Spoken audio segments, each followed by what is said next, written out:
آج ہم بیٹھے ہوئے ہیں یہاں، کل ہم نہیں ہوں گے، ہماری اولادیں ہوں گی، نئی نسل ہوگی۔ ایک بہت بڑی حقیقت ہے، ایسی حقیقت ہے جسے دیکھ کر ہم ایسے ہی آنکھیں بند کرتے ہیں جیسے کبوتر بلی کو دیکھ کر آنکھیں بند کرتا ہے۔ سنا ہے، ایک محاورہ ہے، اب حقیقت میں کبھی میں نے کبوتر اور بلی کا ٹاکرا دیکھا نہیں ہے۔ سنا ہے کہ کبوتر کے سامنے بلی آ جائے تو کبوتر آنکھیں بند کر لیتا ہے اور وہ یہ سمجھتا ہے کہ جیسے مجھے بلی نظر نہیں آ رہی تو شاید بلی کو بھی میں نظر نہیں آ رہا۔ تو ہمارا حساب کتاب بھی ایسا ہے، موت کے تذکرے سے ہمیں نفرت ہے، موت کے بارے میں سوچنے سے ہمیں نفرت ہے، موت کا تصور اچھا بالکل بھی نہیں لگتا۔ آپ کسی محفل میں بیٹھ کے مرنے کی باتیں شروع کر دیں، لوگ بولیں گے کوئی ٹاپک چھیڑو، پہلے کم ٹینشن ہے، ابھی مرنے مورنے کی باتیں کر رہے ہو یار۔ جنازے کی باتیں اگر شروع کر دیں، آپ کہیں محفل ہو نا دوستوں کی بیٹھے ہوئے ہیں، تو باتیں کیا ہوتی ہیں آپ کو پتہ ہے؟ باتیں اس طرح کی ہو رہی ہوتی ہیں، بھائی کیا کما رہا ہے، کیا کر رہا ہے، مفتی صاحب کے اتنے بیانات سن لیے، شادیاں کب کر رہا ہے، اور بچوں کی سپیڈ وہی ہے یا بیان سن کے تھوڑی تیز ہوئی ہے پیدا ہونے کی، اور جاب مل گئی ہے، بی کام کر لیا ہے، ماسٹر کا ارادہ ہے یا نہیں ہے، یا ویسے ہی آوارہ گردی کر رہا ہے۔ ہماری صبح سے لے کے رات تک، رات سے صبح تک کی باتوں میں موت کا تذکرہ نہ ہونے کے برابر ہوتا ہے، بلکہ ہوتا ہی نہیں ہے۔ تذکرہ اتنا ہوتا ہے کہ فلاں بھی مر گیا، فلاں بھی مر گیا، فلاں، یہ خبریں چل رہی ہیں مارکیٹ میں، فلاں کا بھی انتقال ہو گیا اور فلاں بھی آج دنیا سے چلے گئے۔ یہ تو خبر ہے نا، نیوز اس حد تک تو ہوتا ہے، وہ تو خبر کے طور پر۔ بلکہ کمال کی بات یہ ہے کہ جنازوں میں بھی موت کا تذکرہ ختم ہو گیا۔ میت کو اگر دفنانے کے لیے جا رہے ہیں گاڑی میں رکھ کے یا کندھے پہ، تو بھی موت کا تذکرہ نہیں ہوتا۔ میت کو دفنانے کے لیے قبر میں ڈال رہے ہیں، وہاں کھڑے ہو کر بھی موت کی باتیں بولو نا یار، نہیں ہوتی۔ ہمیں یاد ہے بچپن میں جب میت دفنانے جاتے تھے نا، تو کم از کم راستے میں موت کی باتیں ہو جاتی تھی کہ یار ہم نے بھی مرنا ہے، کل ہم بھی لیٹے ہوئے ہوں گے۔ اب وہاں بھی نہیں ہوتی، دفنانے کے بعد بھی نہیں ہوتی، گھر آنے کے بعد بھی نہیں ہوتی۔ بس یہ کہ یہ ہوتی ہیں کہ کیوں مرے، کووڈ 19 سے مرے، ہارٹ اٹیک سے مرے، کولیسٹرول زیادہ ہو گیا تھا اس لیے مرے، خوراکیں اچھی نہیں ہیں اس لیے مرے، بیٹیوں کی ٹینشن سے مر گئے، وہ مرے۔ اپنے بارے میں بات کر رہا ہوں میں۔ آپ کہیں گے دن بھر تو ہم موت کی باتیں سنتے ہیں، لیکن اپنی موت کے اور سامنے والے کی موت کے تذکرے بولنے پر گورنمنٹ نے پابندی لگا۔ ابھی تو زندہ ہے نا ماشاء، ابھی مرے تھوڑی ہیں، جب تک زندہ ہیں تو جواب تو دینا بھائی۔ تو ہماری مثال ایسے ہے جیسے میرے بیٹے نے، چھوٹے بچے نے جنازہ دیکھا، اس کو کیا پتا یہ میت کیا ہوتی ہے، مجھے آ کے کہنے لگا ابو آج میں نے ایک مرے ہوئے انکل دیکھے ہیں۔ مرے ہوئے، اس کا خیال تھا انکلوں کی دو قسمیں، ایک چلتے پھرتے انکل، ایک لیٹے ہوئے انکل۔ یہ بھی انکل ہیں، مر گئے، تو یہ اس طرح بھی کوئی چیز ہوتی ہے۔ تو جیسے بچے کو تھوڑی پتا ہے کہ یہ کیا ہو گیا، تو ہمارا حساب بھی ایسا ہے، جب کسی کو مرا ہوا ہم دیکھتے ہیں تو ہمارا خیال ہے یہ زندہ انکل ہیں اور یہ مرے ہوئے انکل ہیں، یہ زندہ انٹی ہیں، یہ مری ہوئی انٹی ہیں۔ یہ نہیں پتا کہ یہ مرنے کا مطلب ہے گئے۔ بحریہ ٹاؤن ہاتھ سے بولو نا کیا ہو گیا، میں آپ کے دلوں سے کھرچ کھرچ کے انشاءاللہ بحریہ ٹاؤن نکال کے چھوڑوں گا، بتا دوں میں آپ، بہت مسلط ہوا ہے بحریہ ٹاؤن، بحریہ ٹاؤن۔ اور ریاض ملک ہی نام ہے نا، ملک ریاض، سوری، اگر وہ میرے بیان میں آیا تو اس کے دل سے بھی انشاءاللہ بحریہ ٹاؤن کھرچ کھرچ کے نکالیں گے۔ تو مالک ہے، ہم اس کو کہہ رہے ہیں کہ بھائی تم غلط چیزوں سے دل لگا بیٹھے۔ بزنس سے منع نہیں کر رہے ہم، بزنس سے تھوڑی منع کر، وہ تو ہم صحابہ نے کیا ہے، دل نہیں لگانا۔ مٹی کے گھر ہیں، کچی مٹی ہے، گھروندے ہیں، مٹی سے دل بہلانے والے دنیا کے سب سے بڑے بے وقوف ہوتے ہیں۔ تبلیغ والے بڑی پیاری بات کہتے ہیں، کھڑی مٹی اور پڑی مٹی۔ جماعت میں نکلو نا تو کہتے ہیں جب بنگلوں میں جاؤ اور گشت کے لیے تو متاثر نہ ہو مٹی کی۔ There are two types of مٹیز۔ جب انگریزی میں تبلیغ ہوتی تو پھر یوں بیان ہوگا اس ڈسٹ تو وہ اس کو کہتے ہیں وہ گرد و غبار۔ تو there are two types of مٹیز۔ مٹیز کی کتنی قسمیں ہیں، ایک پڑی ہوئی ہوتی ہے، ایک کھڑی ہوئی ہوتی ہے۔ اسی پڑی ہوئی مٹی کو تھوڑا لپائی پتائی کر کے بنا دو تو وہ ورلڈ ٹریڈ سینٹر بن جاتا ہے۔ تو اسی طرح انکل کی بھی دو قسمیں ہیں. ہم سب انکل ہیں نا, اپنے سے چھوٹوں کے لیے ہم کیا ہیں؟ انکل ہیں. اور جتنی خواتین ہیں وہ اپنے سے چھوٹوں کے لیے انٹی ہیں. معذرت کے ساتھ میں خواتین کو انٹی نہیں کہہ رہا, وہ بیان چینل سب انسبسکرائب کر دیں گی یہ انٹی کا سن کے. آپ انٹی نہیں ہیں, آپ اپنے سے چھوٹیوں کے لیے انٹی ہیں, ویسے آپ انٹی نہیں. تو لیکن وہ اپنے سے چھوٹا کسی کو مانیں گی تو بولیں گی نا مسئلہ یہ, اپنے سے چھوٹا کسی کو مانیں گی تو بولیں گی نا کہ میں, تو کہتے ہیں سب سے چھوٹے تو دنیا میں ہم ہیں. اچھا خیر, تو مٹی کی دو قسمیں ہیں, کھڑی مٹی, پڑی مٹی. تھوڑا سا گارا مٹی لگا کے بنا دو تو عمارت بن جاتی ہے. تو اسی طرح انکل اور انٹیوں کی بھی کتنی قسمیں ہیں؟ تو ایک پڑے انکل اور ایک کھڑے انکل, ایک پڑی انٹی اور ایک کھڑے. ہم سب ابھی کھڑے انکل ہیں, چل پھر رہے ہیں. تھوڑے دنوں میں ہم کیا ہو جائیں گے؟ لیٹ جائیں گے. اعلان ہو جائے گا جی آج فلاں کا انتقال ہو گیا, آج فلاں کا انا للہ ہو گیا. آپ کی دینی خدمات, آپ کی بدماشیاں, کوئی بدماش دنیا سے جاتا ہے تو اس کی برائیاں ہوتی ہیں, مر گیا اچھا ہوا. کوئی اچھا آدمی جاتا ہے تو اس کی خوبیاں بیان ہوتی ہیں, لیکن وہ ہوتا پڑا ہے, وہ اب دوبارہ پولیس سے بھی نہیں اٹھ سکتا. پولیس والے اٹھا دیتے ہیں الحمدللہ. تو بات یہ چل رہی تھی میرے بھائی کہ ہم سارا دن صبح و شام مختلف قسم کے تذکرے کرتے رہتے ہیں, یہ بھی ہے, وہ بھی ہے, یوں بھی ہے, فلانا بھی ہے. ان تذکروں میں موت کا تذکرہ زیرو ہوتا ہے, ذکر ہوتا ہی نہیں ہے موت کا. تو جیسے کبوتر بلی کو دیکھ کے کیا کر رہا ہے؟ آنکھیں بند. تو ہم بھی موت کے تذکرے سے کیا کر رہے ہیں؟ آنکھیں بند. کہیں بیٹھے ہوئے ہو نا, ذرا موت کا تذکرہ کرنے لگے, یار ایک دن پھٹے پہ ہم بھی لیٹے ہوئے ہوں گے, تو لوگ چپ کرا دیتے ہیں, یار کوئی اچھی باتیں کرو, ہے ویسی ٹینشن میں ہے. حالانکہ ٹینشن ختم کرنے کا اس سے بہتر کوئی ذریعہ ہے نہیں. عجیب بات ہے, جس کے تذکرے کو آپ ٹینشن سمجھتے ہو, ٹینشن ختم کرنے کا اس سے بہتر کوئی ذریعہ ہے نہیں. بار بار کرو تاکہ محبت ہی دنیا سے ختم. دیکھو ٹینشن کس بات سے ہوتی ہے؟ آپ کو جب آپ کی پسند کی چیزیں نہ ملیں, اس سے ٹینشن ہوتی ہے نا. ارے میرے پاس گاڑی نہیں ہے, فلاں کے پاس تو گاڑی بھی آ گئی. ارے میری تنخواہ اتنی ہے, فلاں کی تو تنخواہ ڈبل ہو گئی. ارے بھائی میری وہاں ہوئی نہیں جہاں میں چاہ رہا تھا, فلاں کی تو اس سے بھی اچھی جگہ پہ ہو گئی. ارے بھائی یہ بیماری یہ ختم ہی نہیں ہو رہی. ارے بھائی میں موٹا کیوں نہیں ہو رہا. ارے بھائی میں دبلا کیوں نہیں ہو رہا. ارے بھائی میں, یہی پالی ہوئی ہے نا چیزیں ہم نے.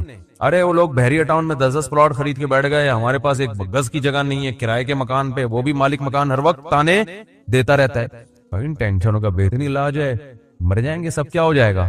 بولو نا, ختم. جب مر گئے تو کیا ہے؟ ارے جس کے پاس گاڑی ہے وہ کون سا یہاں رہے گا؟ فرعون کے پاس تو بڑا بہت کچھ تھا. اپنے جو ملک کا وزیر اعظم یا صدر ہوتا ہے اس سے تو آپ آگے نہیں جا سکتے نا. تو اپنے ملک میں دیکھ لو کتنے بڑے بڑے وزیر اعظم آئے, صدور آئے, کتنے بڑے بڑے آفیسر آئے, آ کے کہاں چلے گئے؟ فنا میں, ختم.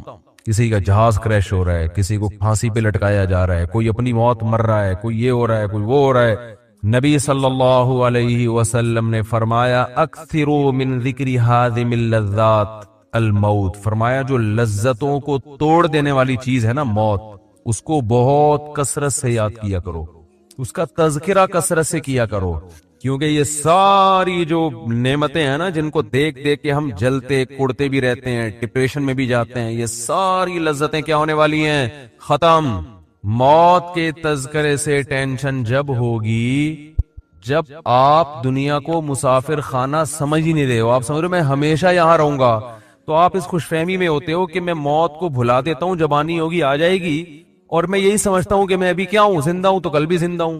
اس سے آپ سمجھتے ہو کہ آپ کو خوشی ملے گی, حالانکہ یہ وقتی خوشی میں ایک بہت بڑا غم لپٹا ہوا آ جاتا ہے آپ کے ساتھ. وہ غم یہ آ رہا ہوتا ہے کہ پھر آپ ساری چاہتے یہاں پوری کرنا چاہتے ہو. خوش ہمیشہ وہی ہوتا ہے جو زندگی کو, دنیا کو W11 سمجھے. ہاں, اس پہ پھر جن چڑیل بھوت بھی آئیں گے تو خوش ہوگا. جیسے ان صحابیہ کو نبی نے بتا دیا نا جنت کی ضمانت, تو انہوں نے کہا اسی میں خوش ہیں, کوئی بات نہیں, یہ بیماری ہے تو گزر جائے گی.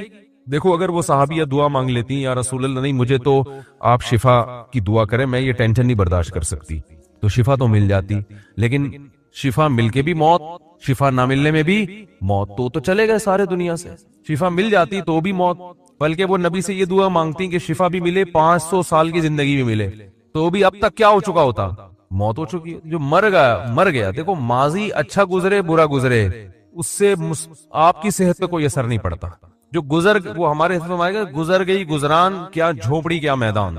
جو ٹائم گزر گیا وہ تو اچھا گزرا برا گزرا، اس کا کرنا کیا ہے. حال اور فیوچر کو سوچ کے انسان خوش ہوتا ہے. کتنی بڑی بات ہے جب میدان حشر قائم ہوگا تو وہ صحابیہ کو کوئی یہ فیصلہ کر سکتا ہے کہ ان کو معاذ اللہ ان کے بدعمالیوں کی وجہ سے ان کو سزا ملے. کوئی اگر بالفرض بدعمالی ہو، بالفرض کوئی سوچ سکتا ہے؟ اگر ایسا ہو تو وہ تو نبی کے پاس آئیں گے، آپ نے تو گارنٹی دی تھی. تو یاد رکھو یہ گارنٹی صرف ان صحابیہ کے لیے نہیں ہے، اصل میں اصول ہے کہ جو ٹینشنوں اور بیماریوں میں صبر کرتا ہے اس کے لیے جنت کی ضمانتیں ہیں. نبی صلی اللہ علیہ وسلم نے فرمایا قیامت کے دن انسان اپنے اعمال کو دیکھے گا، اتنا وزنی ترازو، وہ کہے گا یہ نیکیاں تو میں نے کی نہیں ہے. تو اللہ فرمائیں گے تجھے دنیا میں جو مشکلات پہنچی اور تو نے صبر کیا، وہ سارا صبر اللہ نے نیکیاں بنا کے تیرے ترازو میں رکھ دیا. اور حدیث میں آتا ہے کہ صبر سے بڑھ کر، حدیث کا مفہوم ہے کسی عمل کا وزن نہیں ہے. کوئی تہجد، کوئی مجاہد کی جو اتنی فضیلت ہے نا میدان جنگ میں لڑنے کی، اس لیے کہ صبر کرنا پڑتا ہے. جو لوگ اللہ کی راہ میں لڑتے ہیں، جہاد کرتے ہیں، وجہ کیا ہے؟ صبر بہت کرنا پڑتا ہے ان کو. تبھی قرآن نے کہا الصابرین فی البأساء والضراء وحین الباس، میدان جنگ میں صبر کرنے والے. تو وہاں بھی لڑتے ہوئے صبر کرنا پڑتا ہے. کوئی فوجی چاہے کسی بھی ملک کا ہو، میدان جنگ میں کبھی بھی خوش نہیں ہوتا. یہاں بے شک بہادری کے جوہر دکھا رہا ہوگا، یہ ہو گیا، لیکن وہاں جا کے وہ کہے گا بھائی جنگ ختم ہو کسی طرح سے. تو وہاں اللہ نے کتنی فضیلت بیان کی.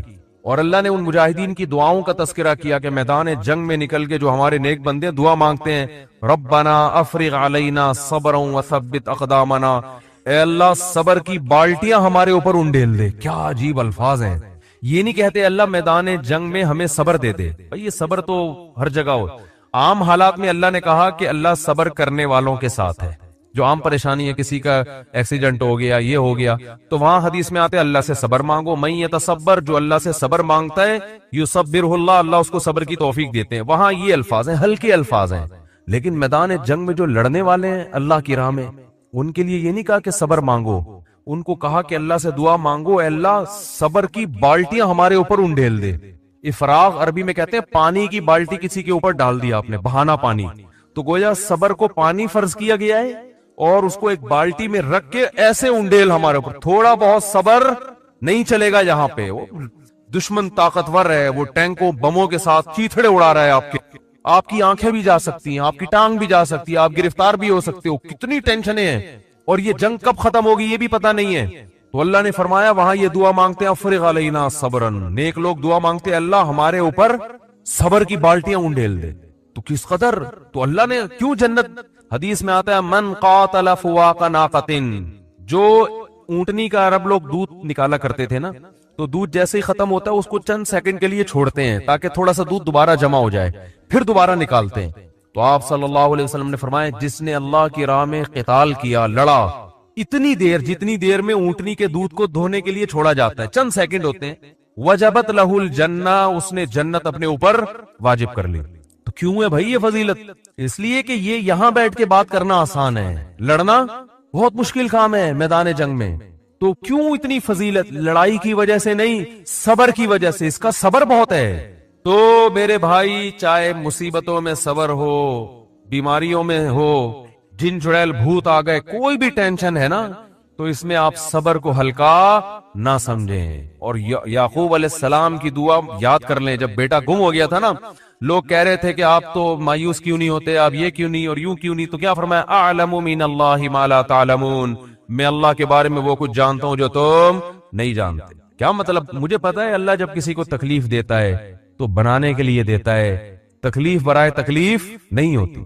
تو مسلمان کے لیے حدیث میں آتا ہے کہ نبی صلی اللہ علیہ وسلم نے فرمایا مسلمان کو جب تکلیف پہنچتی ہے اس کے درجات بلند، وہ تکلیف اس کو بنانے کے لیے. اور منافق کو جب تکلیف پہنچتی ہے تو تکلیف برائے تکلیف ہوتی ہے. وہ حدیث کا مفہوم ہے، پورے الفاظ انشاءاللہ میں سناؤں گا کسی وقت.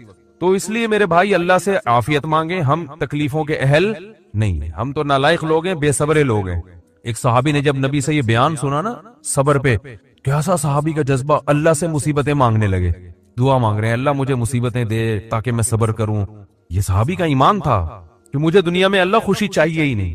لیکن نبی نے ان کو منع کیا کہ یہ عبدیت کے خلاف ہے، غلامی کے خلاف ہے. غلام ہمیشہ اللہ سے کیا مانگتا ہے؟ غلام کا کام ہے بھائی وہ عافیت مانگے. جیسے غلام اپنے مولا سے کہے مجھے نہیں پیسے چاہیے، تو مولا کو غصہ آئے گا، بھائی میں بڑا ہوں تو چھوٹا ہے. تو میں تو باپ اپنے بیٹے کو کچھ کھلا رہا ہے، بیٹا کہ ابا میں کسی کا محتاج نہیں، مجھے نہیں چاہیے، تو باپ کو غصہ آئے گا نا کہ تو کسی اور کے سامنے یہ بات کر، میں تیرا باپ ہوں. تو اس لیے اللہ کو بھی یہ اللہ چاہتے ہیں کہ بندے مجھ سے خوشیاں مانگے، غم نہ مانگے. غلامی کا تقاضا یہی ہے. تو اللہ سے خوشی مانگو، اے اللہ ہم بے صبر لوگ ہیں، اے اللہ ہم سے مصیبتیں برداشت نہیں ہوتی، ہم نالائق ہیں. تو اللہ سے عافیت مانگے، اے اللہ ہمیں شکر کی نعمت سے ہی نواز دے، بس تو ہمیں نعمتیں دے اور شکر کی توفیق دے دے، اسی سے ہمارے گناہ معاف کر دے، اسی سے ہمارے درجات بلند کر دے، مصیبت نہ مانگی جائے. تو مانگنا تو اللہ سے یہی چاہیے بھائی، اور واقعی ہم اہل نہیں ہیں. لیکن اگر اللہ کی طرف سے کوئی مصیبت آ گئی ہے تو اس کو بھی نعمت سمجھو. بڑے بڑے لوگوں کو اللہ نے ان مصیبتوں میں نوازا ہے. علماء کہتے ہیں عبادت کر کے انسان اتنے اونچے درجات حاصل نہیں کر سکتا جتنا مصیبت پہ صبر کر کے اونچے درجات ملتے ہیں اس کو، اللہ کا قرب بھی ملتا ہے اس کو. اللہ تعالیٰ آگے قرآن میں فرماتے ہیں فلولا اذا بلغت الحلقوم. اللہ کہتے ہیں یہ باتیں میں بتا رہا ہوں یہ میں تھوڑی خود کہہ رہا ہوں، یہ باتیں یہ کون کہہ رہا ہے بھائی؟ یہ تو اللہ کہہ رہا ہے، یہ تو اللہ کہہ رہا ہے. تو قرآن آگے کیا کہتا ہے؟ فلولا اذا بلغت الحلقوم. اللہ کہتے ہیں ایک ٹائم ایسا بھی آتا ہے، ابھی تو مزے میں ہو، جب تمہاری جان کہاں تک پہنچے گی؟ بولو نا. یہاں ہر آدمی پہ یہ ٹائم آتا ہے کہ نہیں آتا؟ ہچکیاں لے، یوٹیوب پہ دیکھ لو ویڈیو، بڑے بڑے پاورفل اور اب آخری ہچکیاں لے رہے ہوتے ہیں. کیسا ترس آتا ہے نا اس کے اوپر. ہچکیاں لے رہا ہوتا ہے آدمی، کوئی کلمہ پڑھ رہا ہوتا ہے، کسی کی آنکھیں پتھرا رہی ہوتی ہیں اور بڑی حسرت سے لوگوں کو دیکھ رہا ہوتا ہے. فلولا اذا بلغت الحلقوم وانتم حینئذ تنظرون. اللہ کہتے ہیں تم بڑے بڑے طاقتور لوگ اس کے قریب کھڑے ہو کر اس کو دیکھ رہے ہوتے ہو کہ ابھی اس کی روح نکلنے والی ہے. ترجعونها ان کنتم صادقین. تم اس کی روح کو لوٹا دیا کرو. تمہارے پاس پیسہ بھی ہے، تمہارے پاس حکومت بھی ہے، تمہارے پاس امیزون میں تم نے بڑا بزنس بھی کیا ہوا ہے. اب کیا کیا؟ اگر تمہاری سائنسی ترقی بھی ہے تو تھوڑی دیر کے لیے کیا کر لو بھائی، اس کی روح کو کیا کر لو. تم بھی حسرت سے دیکھ رہے ہوتے ہو کہ ہمارا پیارا ہمارے سامنے دنیا سے جا رہا. یہ تو تمہاری 2 ٹکے کی اوقات ہے. اللہ ہمیں ہماری اوقات بتا رہا ہے. میرا خیال ہے بات سمجھ میں آ نہیں رہی آپ لوگوں کی. میرے اندر تو بھائی اتنے ہی پھیپڑے ہیں جتنا میں سمجھ. مجھے غصہ اس لیے آ گیا کہ پہلے بھی زنا ہوتا تھا، کم چھپتے تھے لوگ کہ پکڑے نہ جائیں. اب پوری یونیورسٹیوں میں لڑکے لڑکیوں کی بسیں بھر کے جا رہی ہیں تفریح کے لیے. باپ خود اجازت دے رہا ہے، بھائی تمہاری اپنی لائف ہے بیٹا، تم اگر بھنگن چمارن بننا چاہو تو ہم کون سا شریف لوگ ہیں، ہم بھی بھنگی اور چمار ہیں. بزبان حال وہ یہ کہہ رہا ہوتا ہے. سمجھ میں نہیں آ رہی. عزت دار آدمی کبھی اپنی لڑکی کو کسی غیر مرد کے ساتھ جانے نہیں دے گا. کہے گا میں مر جاؤں گا، دنیا کو کیا منہ دکھاؤں گا میں. لیکن اب اس کو پتا ہے دنیا کو میں منہ دکھاؤں گا، دنیا بھی میری تعریف کرے گی. بڑا لبرل قسم کا باپ ہے ماشاءاللہ.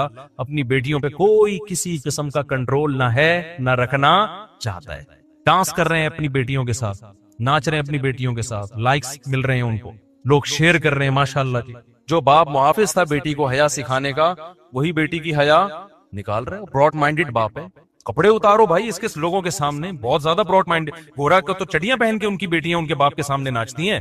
براڈ مائنڈڈ بننا ہے تو پھر پورا بنو نا. یہ منافقت کیسی ہے؟ اگر غلط ہے تو پھر، اگر گورا غلط ہے تو پھر یہ عمل بھی غلط ہے جو یہاں ہو رہا ہے. شادیوں میں ناچ رہی ہیں بہنیں بھائیوں کے ساتھ. تو ناچ گانے پہلے بھی ہوتے تھے، تھوڑا حیا تھی، تمیز تھی لوگوں میں کہ کس کے سامنے ناچنا ہے اور کس سے اپنے ناچ کو چھپانا ہے. لیکن اب کیا ہو رہا ہے؟ غیرت ختم. وہی بات ہے جب آخرت پر ایمان ختم ہوگا، جب اللہ کے سامنے جواب دینے کا خوف ہی ختم ہو گیا تو پھر جو چاہے کرتے پھرو. تو قرآن کہہ رہا ہے ایک وقت آتا ہے جب تمہاری جان کہاں پہنچتی ہے؟ حلق میں، اور تم دیکھ رہے ہوتے ہو. وَنَحْنُ أَقْرَبُ إِلَيْهِ مِنْكُمْ. اللہ کہتے ہیں جتنے تم اپنے عزیز کے قریب کھڑے ہوتے ہو نا حسرت سے، ہم تم سے بھی زیادہ اس کے قریب ہوتے ہیں اور اس کی کیفیات کو جانتے ہیں.